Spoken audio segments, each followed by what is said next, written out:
Welcome to the 2017 edition of the Scorers Table on our new home at 16winsthering.com. My name is Spencer Davies alongside my co-host Bob Demyan. Big thanks to Adam Joseph for allowing us to see things through. We're really excited to be here and glad that we can keep this thing going. With that being said, hope everyone had a happy new year. The NBA, it's off to a tremendous start already, so let's get into it. We start off the show with the opening tip. That's 2 to 3 quick topics about what's going on around the league. So let's get the ball rolling. I'll hand it off to you, Bob. Get us started. Paul Millsap's name has been floated around all over the league in trade rumors and in the trade mill. Spence, what do you think are the best potential landing spots for him? You know, a lot of people like Toronto as the most obvious one, and that's warranted. I'm included. But I like the Utah Jazz. Interesting. And the reason being, Derek Favors, he's really had a rough time there. It's been injury-riddled his entire career there since he got traded from Brooklyn. He could use a fresh start, especially since you've got Rudy Gobert there underneath the paint. He's already clogging it up, right? Say you bring Millsap over there straight up for Derek Favors. Utah gets the guy they originally drafted back, who is an established veteran, established scoring option you can go to late in games. He can play defense. He fits right in. Derek Favors goes to Atlanta, where Derek Favors is still only 26 years old. And Atlanta should think about rebuilding here soon, especially they've got some aging guys there with Kyle Korver and Dwight Howard, just to name a few. Bring in some young talent, hopefully some promising talent. Derek Favors has shown flashes in the past. I like that. That's an interesting pick, especially with floor spacing involved with Utah. That'll help them with their crunch time five.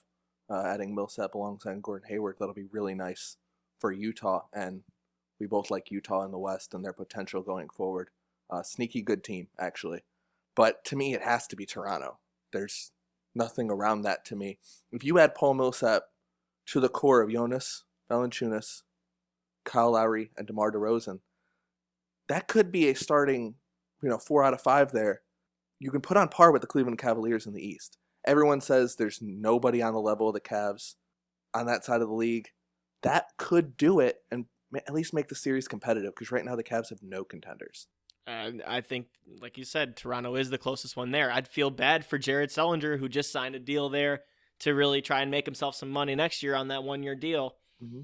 But he's been injured this whole time, and it might be time for them to make a move. So I don't blame you there. He would be a key cog off the bench for him once, if he gets healthy and whatnot. But another point is Toronto's already 0-3 against the Cavs. The playoff series last year wasn't really that competitive for most of it. So, Toronto needs to make a splash in some way to get on that level, because their time is now. Lowry's going to be a free agent coming up soon. As is Millsap. But I think you can get Millsap cheap, decently cheap as well, because I think Atlanta's just going in a youth movement. Fair enough. Okay, so we're going to go on to the other conference. A lot of competition among these teams in the West. 7 playoff spots, though, locked up.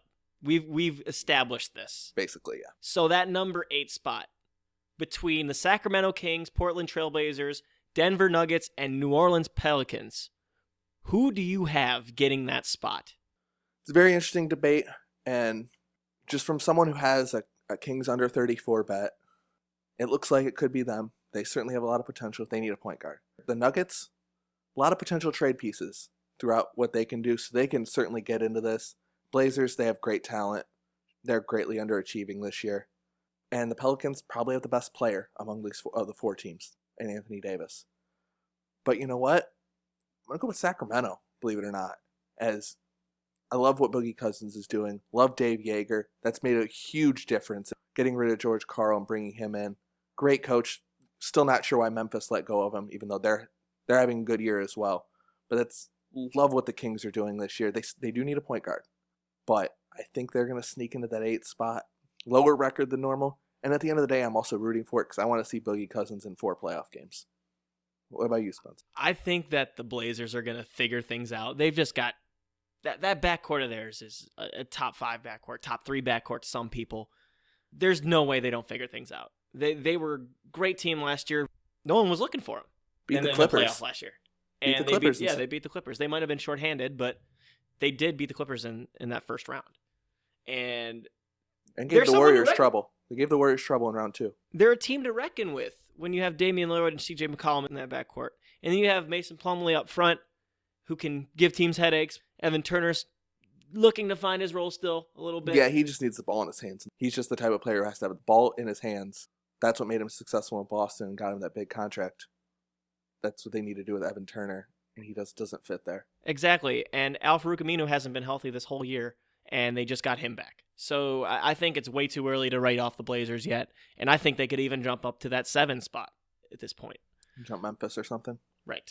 Yes. So moving on, we're going to take 2 from the stripe. Bob and myself, we have one specific topic that we each want to take a dive into. So I'll start us off. How about these individual performances this year? So since Christmas, there's been 7 players to record a triple-double, 2 of which had multiple triple-doubles. I'll name them off for you. Julius Randle, Draymond Green, James Harden 3 times, Russell Westbrook twice, second-round rookie pick in Milwaukee Malcolm Brogdon, Kevin Durant, and Karl Anthony Towns.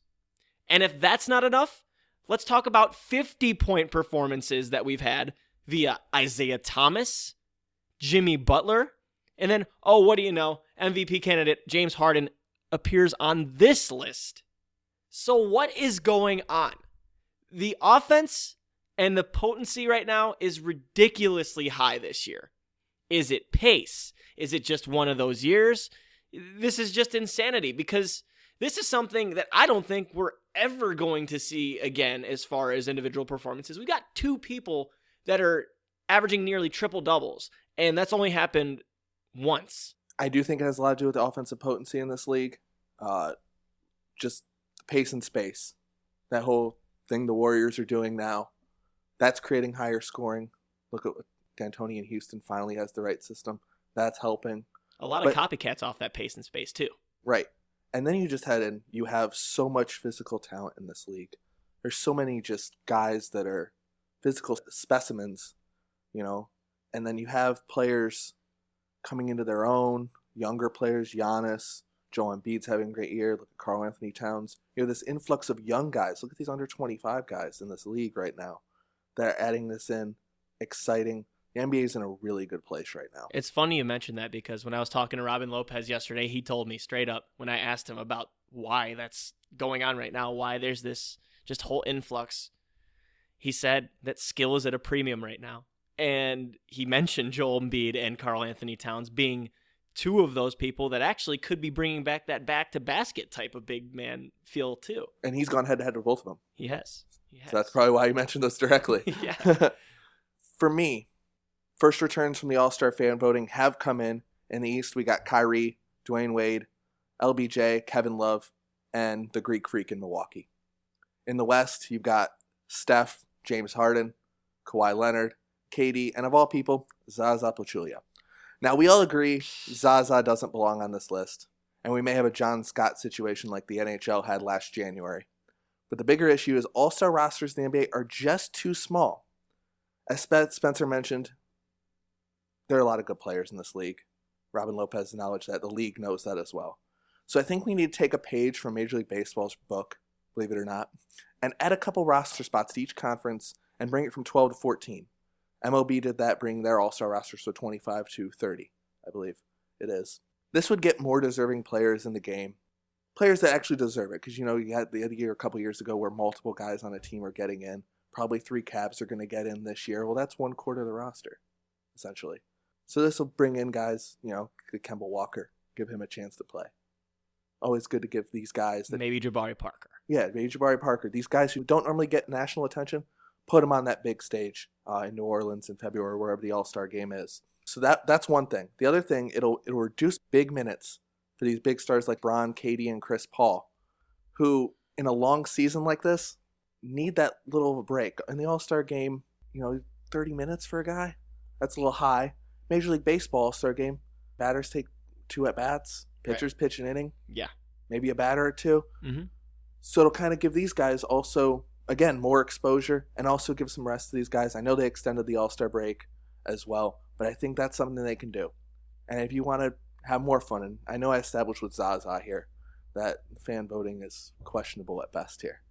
But why not get the fan base involved too? Something exciting that Major League Baseball does is for that final roster spot, they throw out 5 guys. And MLB proposes it, so the NBA would do the same under my scenario, and throws out a final vote. So you get the fan bases involved. So the fans choose the best among the guys who got quote-unquote snubbed. And just brainstorming for a fan vote in the East this year, you'd maybe have a fan vote between Kemba, Jabari, maybe Paul George, and, pick your center between Drummond or Whiteside. One of them gets in, one of them's on this fringe. Right, probably. in the West, maybe have like CJ McCollum and, Gordon Hayward, yeah, Andrew Wiggins, players of that nature. And it would be really fun to have that in this league as well, and just kind of recognize some more good performances from players you don't always talk about.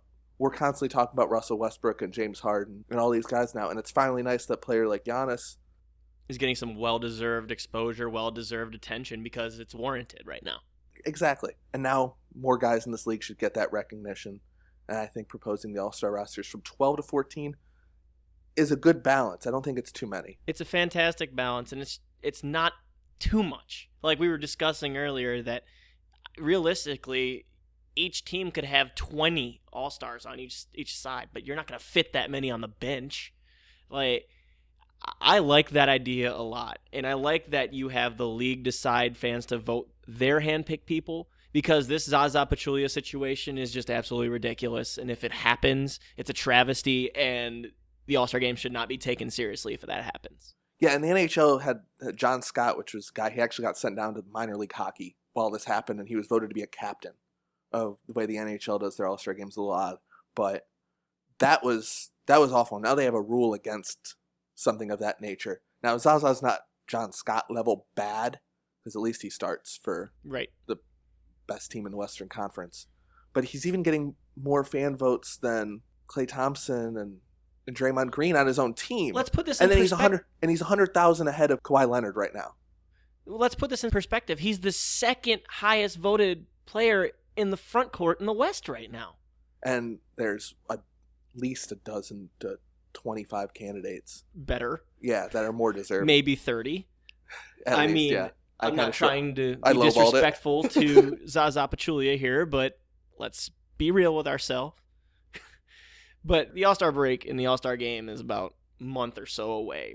Bob had some teams that should be looking towards the future, though. Instead of this All-Star break and instead of trying to make an 8 seed or compete this season, he's got some teams that should be looking ahead at college basketball right now. So go ahead and tell us about what you wanted to talk about there. Yeah, so first off, all NBA fans as well, I encourage you to watch some college basketball this year. I know this is an NBA pod. I know that's what our main focus is. But college basketball, we're just getting into conference season. It's when things heat up. Yeah, things are starting to heat up. You're going to start being able to grade some of these players and really evaluate them, not when they're playing Sam Houston State and all these these lower tier schools. Don't pay attention to Grayson Allen tripping people either. Yeah, but this is going to be a deep draft. I don't know if there's a Ben Simmons, number one quality, number like one an Andrew Wiggins or a Jabari Parker type. Exactly. I don't know if there's a number one yet, but I think there's going to be multiple All-Stars in this group. There's a lot of exciting players. I encourage you to watch a little bit of these key teams, UCLA, Kentucky, Kansas, etc. Just for some that I've noticed already, Malik Monk, Lonzo Ball, Josh Jackson, Caleb Swanigan. Yeah, Purdue. Those are the guys that I've kept my eye on. I don't watch too much college basketball as much as I used to, but come conference tourney time, I will have my eyes all on it. Yeah, and everyone watches in March. But, you see a guy in one game, you can make crazy opinions. Start kind of just peeking in every once in a while. Watch 5 minutes of Duke, UNC, etc. Well, with that in mind, there are some teams that it should tank. Dallas, number one. That team should tank. Their older roster, Dirk's at the end. I love Dirk. He's one of my favorite players in the league, has been for a while. They should tank, trade Andrew Bogut for a second-round pick even. Just get something. He's a free agent at the end of the year. Obviously, Philly.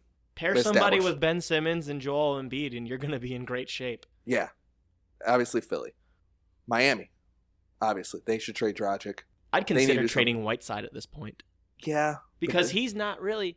He's in his prime, but he's also 27, 28 years old. One team that could, want to be competitive and have a big like that, I guarantee you could find someone that would give you an investment on your future in return. I know they just signed him to a max deal, but still, that's something I would look into, especially Hassan Whiteside and those attitude problems too. Right. And he's in that Boogie Cousins category. Right. As well. I mean, I'll mention Brook Lopez too. I mean, he's a center that could be on the move. Brooklyn really doesn't have incentive to tank because of the Boston pick swap. And they don't need to tank because the way they're playing right now is basically a tank. Even though, I will say, in a quick shout out to Kenny Atkinson, he's getting the most out of the players that he has there. Yeah, they so compete good on for them. Good for them, and they'll be back in it in a few years if they keep continuing on the path that he's got them going. But they need to infuse young talent. And Yes. that's why I said trade Brook for a first-round pick somewhere else, and you have 2 with the Boston pick swap in that one, if you can. Mm-hmm. Minnesota should tank. They're under expectations here. Right. They should just go for what they can. The Suns, trade Knight, trade Bledsoe. They should go in the tank as well. Add another young piece with Warren, Tucker, and Devin Booker. Yeah. And the last team is the LA Lakers. Here's the key factor here. I believe their pick this year is top 3 protected. If it is not in the top 3, the pick goes to Philly. And Wow. Philly gets it again. Wow. Philly could have 2 of these picks here. Is this a Sam Hinkie thing that he did? Did he just Oh, sneak into yeah. that? And Oh, do yeah. it? Man, the process is really looking up right now. Yeah, and the Lakers got a top 3 pick last year, and it just went to this year. So that, and this is the Lakers pick from the Steve Nash trade, I believe. So the Lakers need to either be bottom 3 or they need to go for the playoffs. They have that option. And unfortunately, as we mentioned in the race for the 8th seed in the West, I don't know if the Lakers can get there. They're below New Orleans right now by a little bit. I don't think they can get to that 8th spot. Maybe thought so early in the year, but they fell off a little bit. Lakers should go completely the other way in the tank and try to save that draft pick so they can continue to build for the future. I got to agree with you on that. The Lakers, they looked great this year, and you can tell that they love their coach and that they have a very promising future, but it's not going to get done this year. And I said that too in some of our previous podcasts that we did. The Lakers and the Timberwolves both are young, exciting teams that you see flashes from, but they're just not there yet. They need another piece or 2. Mm-hmm. And from both those teams, tanking is something that they should probably think about, especially in the Lakers' case, since they may or may not have their pick. I'll add one team to you that should tank if something happens. If the Atlanta Hawks do get rid of Paul Millsap, they should tank. Yeah, even though they did bring in Dwight Howard, to be that guy there, and he's doing a decent job right now. Really did a great job first couple months. Coming down to reality right now, they should think about it because they need some more young talent. They're getting a little bit old, and they're just going to be kind of in that basketball purgatory that you want to avoid. Right. So I would throw Atlanta into that list if they get rid of Paul Millsap. Another point with Atlanta is, and tanking, I think they're around 500 right now. So have they already done too much, being a 30-some games into the season here, to where they couldn't fall deep enough to actually do it? But obviously, if they traded Millsap, they would fall out of the 8 in the East almost automatically. Yeah, I would agree with you on there. All right, so we're going to wrap this thing up, take you around the block. We're going to look at the upcoming games that we're the most interested in. I'm going to start us off. My game of the week will happen at the Air Canada Center on Sunday at 6 p.m. Kyle Lowry, DeMar DeRozan, and the Raptors hosting the red-hot Houston Rockets. A lot of potential in this ball game. Looking forward to seeing how these two match up with each other. Toronto won 115-102 in Houston the last time they met, but I'm expecting a closer one here, especially the way that Houston's playing. They're moving the ball, the way that James Harden is producing right now. Toronto's a great ball club. They're coming back. They just went on a long road trip. They did just get the tar beat out of them by San Antonio, but that happens in San Antonio. So I'm really looking forward to seeing this matchup between these two. Eric Gordon, also sneaky candidate, having a really good year. Oh, yeah, for sure. It's good to see him healthy and staying healthy and producing the way we know he can when he doesn't have anything to worry about. Totally agree. My matchup, I'm going to fast forward a little bit to Tuesday night, 8:30 p.m. in the East. The Milwaukee Bucks at the San Antonio Spurs. We know what the San Antonio Spurs are. They've been this for almost 2 decades now. But the Bucks, they've become one of the more fascinating teams to watch in the league. I'm interested to see how they match up against the established Spurs. Plus, Any chance to watch Giannis, I generally like to take advantage of that. Super excited for this matchup on Tuesday night. Shoot, anytime you get to watch Greek Freak, you have to tune in. And hey, maybe Malcolm Brogdon will go off for a triple-double again the way this thing's going this year. Yeah, you also had Jabari Parker. But think about this. Kawhi Leonard's probably going to guard Giannis. Fascinating one-on-one matchup there. It is.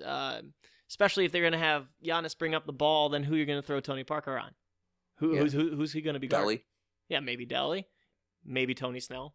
It's obviously going to depend on the matchup. But yeah, that one definitely piques my interest and see. That's a good test for Milwaukee, especially on the road at a perennial just powerhouse like the Spurs. Yeah, and I mean, I don't expect Milwaukee to win, but I will look forward to see if they're competitive in this game. Under 5 minutes to go. Is this game close? Is it a 12-point game, or are you looking at a 6-point game? And even if the Spurs pull away and win by 10 points at the end, but under 5 minutes left in the fourth, how do they match up? That'll be interesting to see. 48 minutes, how the established Spurs match up with the young, upcoming Bucks. Certainly something to look forward to. But that's next week, and that's going to do it for our show. We'd like to thank 16winsaring.com, where you'll find excellent content around the league from all of our great staff. We'd like to thank you as well for listening. You can follow myself on Twitter at Spin Davies, Bob at BobbyDigital2. You can also find some of my features and Q&As on 16winsaring.com. Did one yesterday with Robin Lopez, and I interviewed the Western Conference Rookie of the Month on Monday, Buddy Hield. So go ahead and check those out, and then check out everyone else's pieces that are fantastic, great up-and-coming team on our website. Really glad to be a part of that. We'll be back with you next week right here on the Scorers Table.